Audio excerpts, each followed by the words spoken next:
fail to focus on the victory that is ours in Jesus that we are confronted with on a daily basis. And I understand that because I'm in this world too. I live life like you do. I understand the struggles.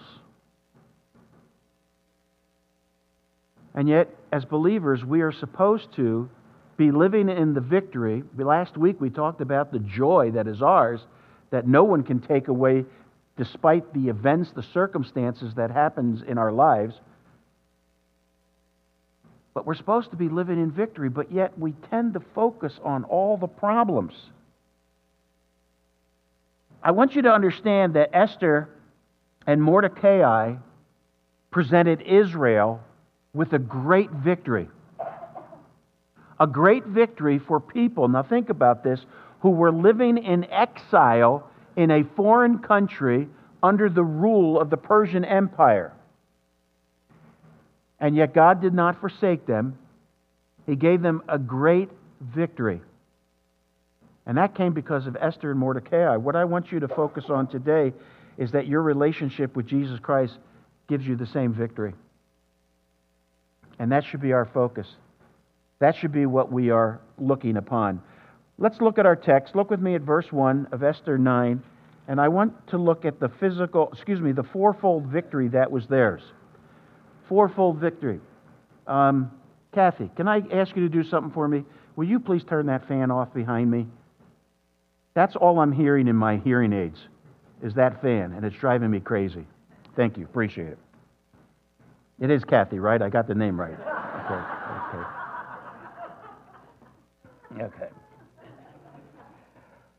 All right, look at me at verse 1. Notice what it says there.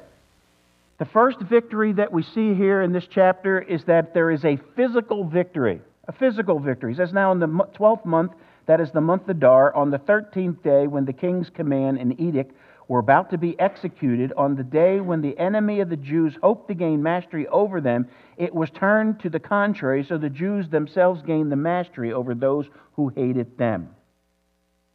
Physical victory.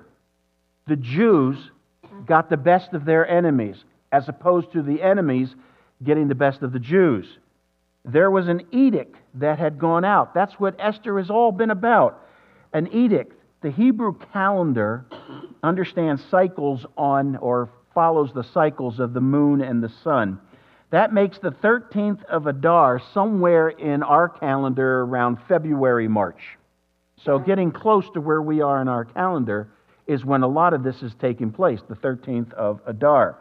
Understand there were two edicts. The first edict that was written by Haman, and it said in the name of the king that the enemies of the Jews could kill all the Jews that were their enemies. They could take care of them, wipe them out once and for all, get rid of them. But we also know there was a second edict that went out, that was under Esther and Mordecai, also in the name of the king, that said the Jews could defend themselves. They didn't have to just stand there and take it, wait for their execution, that they could defend themselves. That edict made all the difference in the world.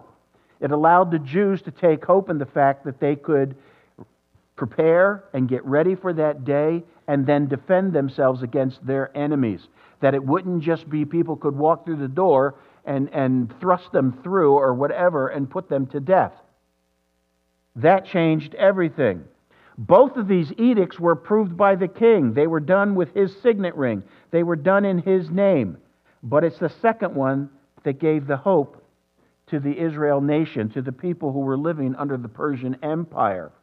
And it says here in verse 1 that the Jews gained mastery over those who hated them. The word mastery means to dominate. They dominated their enemies. They ruled. They had power over those who would come and who would have killed them. The Jews appeared to be doomed, but now they had victory, and it was a physical victory. The text goes on to tell us that 75,000 of the Jewish enemies were killed that day. So this is a decisive victory. Look at verse 2. Second victory, an emotional victory. An emotional victory. Verse 2 says, the Jews assembled in their cities throughout all the provinces of King Ahasuerus to lay hands on those who sought their harm. And no one could stand before them, for the dread of them had fallen on all these people. Notice that last phrase, a dread of them had fallen on all the people. They were afraid of the Jews. A dread. A dread here in the Hebrew has the idea of a sudden and overwhelming sense of alarm. A terror that causes a deep, paralyzing fear. You do realize that fear paralyzes.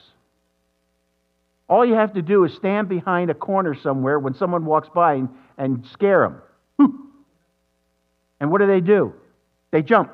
They freeze. Why? Because fear paralyzes.